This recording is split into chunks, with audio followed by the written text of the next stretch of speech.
Fine way to start off tonight's show. It's our first visit to South Africa. We've come to Johannesburg courtesy of Iron Maiden, joining them on the X Factor. I like that little wordplay. And we just saw Number of the Beast from 1982, the album of the same name. And joining me here, first up, I've got Yannick and Steve. So I last saw you at the party, actually. Very fun night. And now you've been on the road for about a week. And how are things going? Have you got off to a smooth start? Yeah, very smooth. We've had a fantastic time. Concerts have been amazing. The kids have been fantastic. And how was it to play with Blaze for the first time, actually with kids out front and the adrenaline surging? Yeah, it was brilliant. I mean, the first gig was like in a small club, like just a warm-up, and it was just brilliant. Really was good. We really enjoyed it, you know, it wasn't a lot of room to move about, but it was really intense. It was great. Now, we're going into the video for Man on the Edge in just a moment, but Steve, a question for you. The Number of the Beast album was a transition for you from Paul Di'Anno to Bruce Dickinson. This, the X Factor has been from Bruce to Blaze. Was there any similarity in the kind of feelings that you had all those years ago when you changed singer? Was it, I mean, obviously you had the great energy coming in, but there was the uncertainty as well? It was a bit different because we had quite a period of time where we didn't really have a singer, you know, because Bruce was deciding to leave and it was, you know, sort of out in the open and everything. Whereas when Paul went, you know, it was kind of like we found Bruce quite quickly. So we didn't audition and all that, loads of people and everything. So it was a bit strange. We were just four of us in the band for quite a while, and that did feel strange. But obviously, once Blaze joined, it felt great. It felt like a unit again. But yeah, I suppose that there are similarities. You know, when you change singer from that time to this time or whatever. But I mean, the writing's gone brilliant, and the album's taken a long time, but we finally got there with it, and we're really happy with it. So I mean, the gigs have been going great. I mean, it couldn't have gone better, really. Okay, well, we'll talk some more about the X Factor in just a moment, but right now we're going to show you the very first video from the new Iron Maiden album, and this is a song that was co-written by Yannick and Blaze, and I have to say, I love this video. I'm not just saying this, I think it's the best Iron Maiden video. So should we see it right now? This is Iron Maiden, Man on the Edge. The lowdown on the new Iron Maiden album, The X Factor, and Yannick and Steve is still with me, and just a few moments ago we saw the video for Man on the Edge, which you co-wrote with the Blaze, Yannick, and you gave us a very good explanation of the song at the party.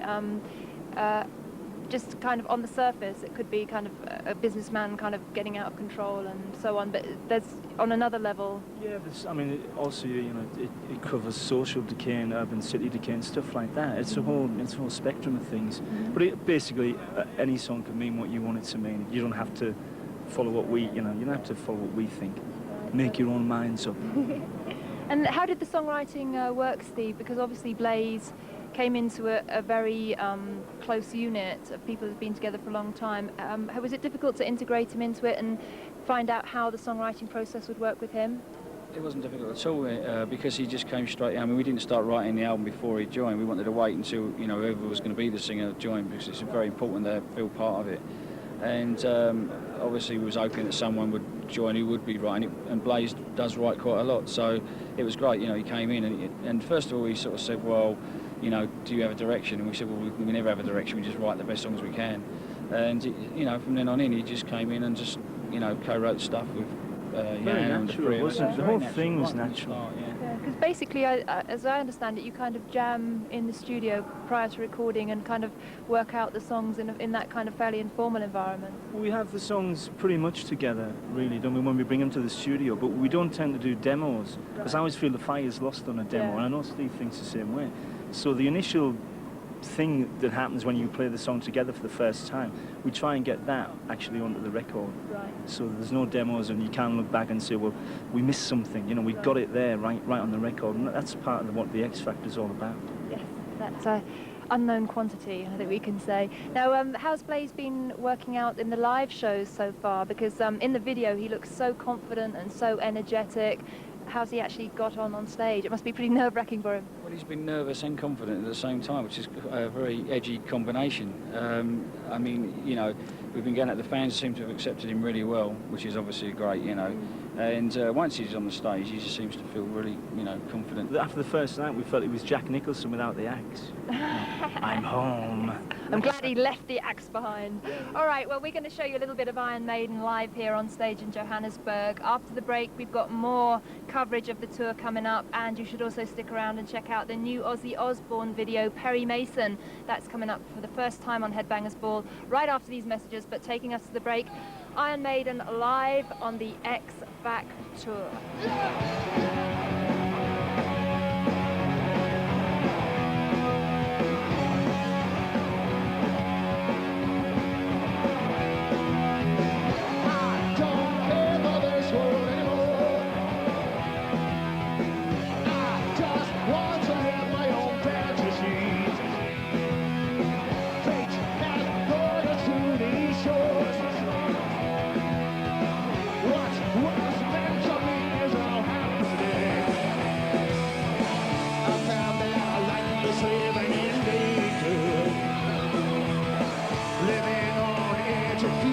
That makes us feel as one. Who cares how much right or wrong is reality? Killing so we survive. Wherever we may roam, wherever we may hide, we've got to get away. I don't want to just us to it. We don't have ourselves for the enemies. I just want to feel like a soul. We don't need a code of morality. I like all the mixed emotions and anger. It brings out the animal, the power you can feel. And feeling so high with this much adrenaline. Excited or scared to believe what we become. Saints and sinners, something within us. We are wonderful flyers.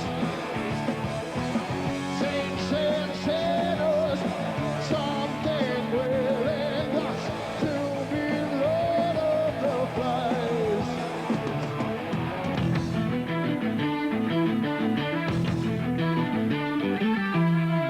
When you start to take a look within. Bangers Ball, Iron Maiden X Factor special coming to you from South Africa. The first time the ball has visited this continent, and the same can be said for Iron Maiden, their first time for playing in Johannesburg.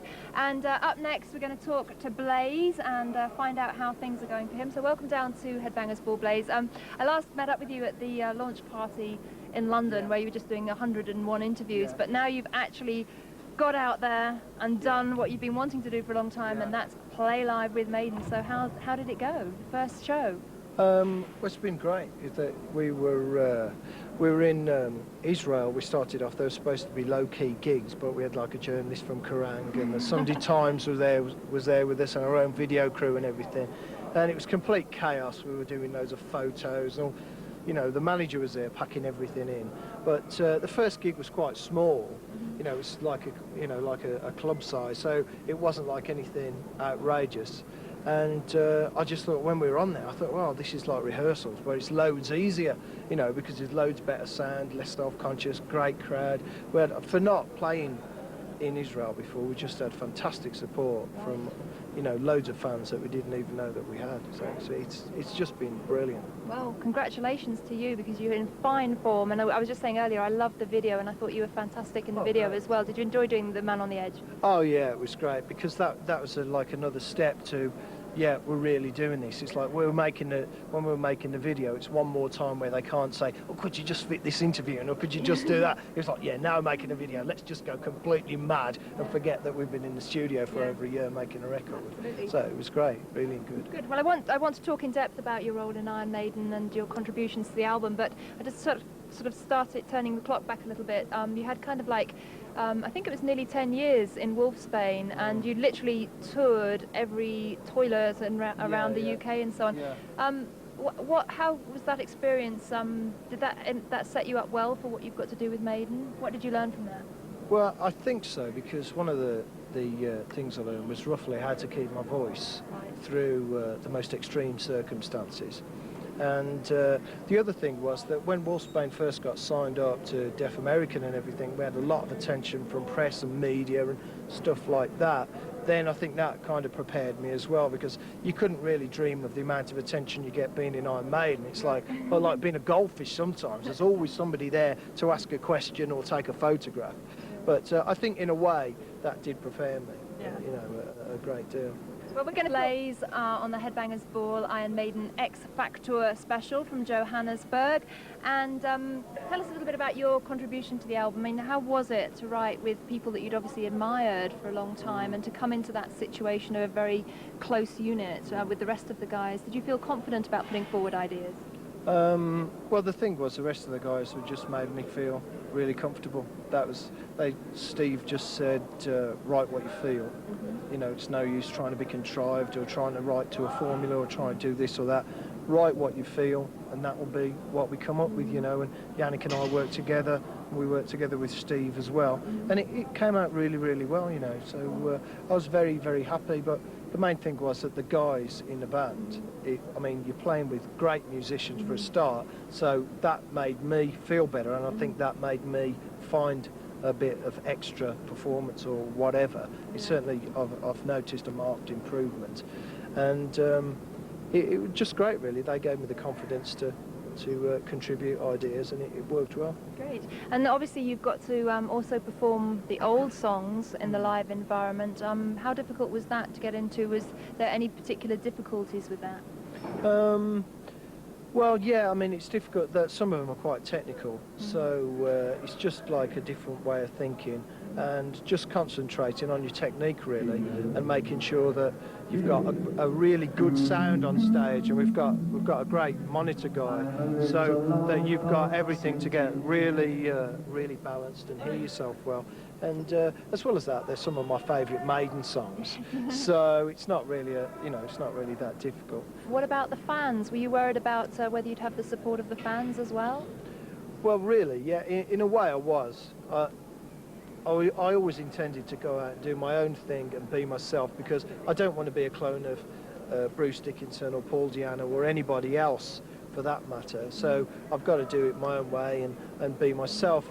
But the only thing that the fans have said to me, all the people that I've met, is good luck and congratulations and well done, you know. And I've signed absolutely stacks, piles of autographs. It's gone like this. So it's been good, really. I was a bit nervous, but it's been great. The fans are just brilliant. I think the thing is, there's a thing there, because the most important thing to me about the band and being in the band is the music. It's really satisfying, it's great to play, and I think, well, that's what the fans care most about, is the music and the band carrying on doing that. Well, I want to add my congratulations, because I think that you've done everything with great flair and confidence and a lot of energy, and I think you'll just fit in really, really well. So keep up the good work. We're going to be talking to Blaze some more a little bit later on. Right now we have to go to our next break, but stick around. More action from the Iron Maiden tour to come. See you after the break.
Coming weeks.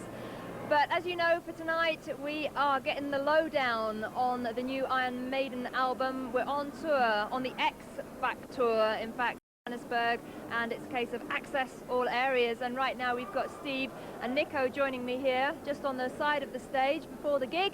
And we'll carry on talking a little bit about the record, because I was wondering, because you've been away for a little while and you've got a new vocalist in on things, did you feel any pressure, or do you still feel any pressure these days when you're coming out with a new record? Yeah, we always feel pressure, but yeah, I suppose even more so the fact that we have been away for a while, new singer and all that. Yeah, I mean, you know, it's a bit nerve-wracking, and obviously it's nerve-wracking that we haven't played for 2 years and going out and doing gigs again, but that's part of the excitement, you know, definitely. I mean, it gives you an edge, doesn't it? It does. Oh, yeah. Man on the edge, I think. Men on Hello. the edge. Men on the edge, I think. There were 75 men on the edge the first 3 gigs we did. Oh, my goodness. Yeah, it's pressure, but I think the pressure was kind of a lot. It wasn't as hard as it possibly would have been if we hadn't known Blaze, you know, and after doing the album with him. And I mean, he's been in the band nearly 2 years. And, you know, it's great. We're having a great time. Is it kind of a selfish process for you, though? Because I know that you're always a band that's always followed your instincts and done everything your way. So do you think about what the fans are going to think, or is it really what you think? It's got to be what we think first. Yeah, you've got to be selfish to a certain degree, because, you know, we don't compromise with anybody outside the band, except, you know, that's the only thing you should do in a band, is compromise with each other and not outside. And then, you know, hopefully the fans like what we do. I mean, that's the way we've always approached the album. Yeah. So otherwise you end up sort of writing stuff what you think, writing to order what you think people are going to want, and disappear up your own, you know what. Every minute I get weaker, while in the jungle they grow strong. What I wanted was a mission, and for my sins they gave me one. They brought it up just like room service, as everyone gets what you want. And when the mission was all over, I never want another one.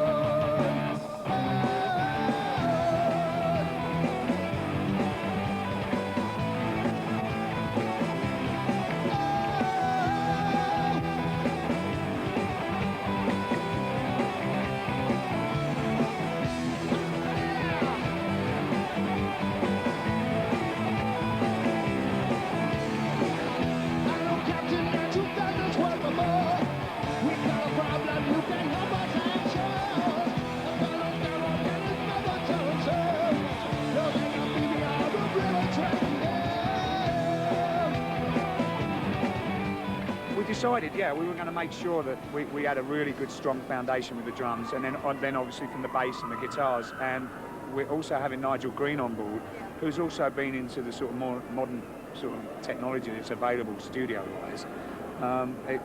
You know, working with ourselves on the rhythm side, and then Steve actually producing it. We came up with what I think's the best sounding album we've ever had. Personally, from the drum sound, I hate it. No, you love it. Anyway, we're going to talk to the guys some more, and in fact that's coming up in a little while, but up next we're going to be talking to their support band here in South Africa, Lithium. New band to Headbangers Ball, watch out for that coming up next. But getting us there, we're going to turn the clock back to a fantastic live performance from Iron Maiden. From Donington, we're going to show you Fear of the Dark. Final part of the Headbangers Ball Iron Maiden X Fac Tour, T-O-U-R, in this case special from Johannesburg. Steve, Dave and Nico joining me now to talk more about the album. And Steve, we mentioned earlier that you co-produced the album, and I was wondering how difficult, does that add a new dimension to things for you? Because having produced 10 albums or written and recorded 10 albums, it must be kind of difficult to keep things challenging and creative. Yeah, it is, but I was working with Nigel Green, who, although he sort of was an assistant engineer on a couple of earlier albums, you know, he's really come on and done a lot of things since then, big things, you know, and he's so experienced. It's brilliant working with him, and you know, we worked really well together, and it was a really good challenge, you know, and as I said, it took ages to do, but it was like really exciting, you know, and sometimes you know, you get a bit sort of, you know, crazy in the studio there, but after being here so long, but you know, the end result is really pleasing, so that's the main thing. Is it difficult to keep kind of writing new sounding songs and not kind of harking back to kind of thinking of things in the past? Yeah, I suppose obviously you've always got to think that you want to go forward and you don't want to go back to anything you've done before anyway. So if you think anything sounds a bit like something else, then you just spin it out anyway. But obviously it's a challenge to write new songs every time, and working with Blaze as well, that helps out as well because like slightly different direction and stuff. And it was enjoyable. I mean, also we hadn't done an album for a while, so the whole thing really is just really exciting. It's great to get out and play new songs on stage as well. So. Dave, could I have your perspective on how do you think Blaze has contributed to the band? Do you think he has, like Steve said, in what way do you feel that he's kind of altered the sound? Yeah, we're coming in just like the enthusiasm and the energy, and it's so positive that as soon as he started, singing with the band, it was like he'd been part of the band, for a long time. And the way he sings as well, he projects in the songs. A lot of the songs actually changed a few keys here and there, so to really bring his voice out to the full. And he's a great guy as well. And so having that new blood and stepping into Bruce's shoes, is done and he's done incredible. He sings with a lot of feel, and you see tonight on stage, he's totally into it. And it's a pleasure to play, with him in the band. It's a pleasure to play, with him as a musician. And just to sort of quickly talking about the lyrics, Steve, generally speaking, they're quite dark and intense. Do you attribute that to anything in particular? Well, Blaze is a pretty dark and intense sort of bloke, really. Although, he sort of wrote half and I wrote half. But, yeah, I suppose it's just a lot of things have been going on around the world the last 2 or 3 years. There's been so much stuff going on, and you can't help but kind of rub off on you, really. And just the style and the way Blaze sings as well, that kind of lends itself to that kind of style of writing or whatever. But yeah, he's definitely dark and intense, I would say that, yeah. Good description. Okay, well, backstage at the Standard Bank Arena in Johannesburg, and right now we're going to meet our X Factor competition winners, Stella and Erwin from Germany. So congratulations. Stella actually won the competition. So Stella, are you having a good time so far? Yes, really very beautiful time. And I think she's very shy. And Erwin is also a big fan of Iron Maiden, so he benefited from Stella's card being pulled out of the hat there. And how long have you been a fan? Well, actually since 10 years, I think, since middle 80s, starting with the Summer in Time album. Good. Yes. So long time fan. Now, you guys got a question that you'd like to ask the band, haven't you? So what would you like to ask? Well, we've got a lot of questions actually, but just one for today. Yes, concerning your new album. Well, admittedly, I didn't have the chance to listen to it. Just the first track, the opener, Sign of the Cross. A surprising track, I must say, and well, which stands in the great tradition of such songs as Alexander the Great or Rime of the Ancient Mariner. Could you tell us something about this? Steve's your man. Yeah, I wrote the song, so and it's like 11.5-minute song, and I suppose it's in a tradition of the Maiden epic type of songs. There's everything by the kitchen sink in there. So yeah, we don't open the set up with it though. It opens the album, but we open the set up with. Actually, I won't say. So what are the competition winners going to be doing? They've been hanging backstage, on stage. Yes, they're going to be coming. Yes, they're going to come up on stage and sing with the band. It's okay. Don't worry. There's no words to this part of the song. Okay, so you can just have a good time, and one of our guys will brief you what to do upstairs, and come out and just enjoy yourself. And then they'll probably be coming back with us after the show to our hotel, and in Sun City, boys and girls, and then we'll have some fun tomorrow. We will. Yeah, okay. so. Well, let's take a look at what Stella and Erwin got up to on their trip to Johannesburg with Iron Maiden. Check this out.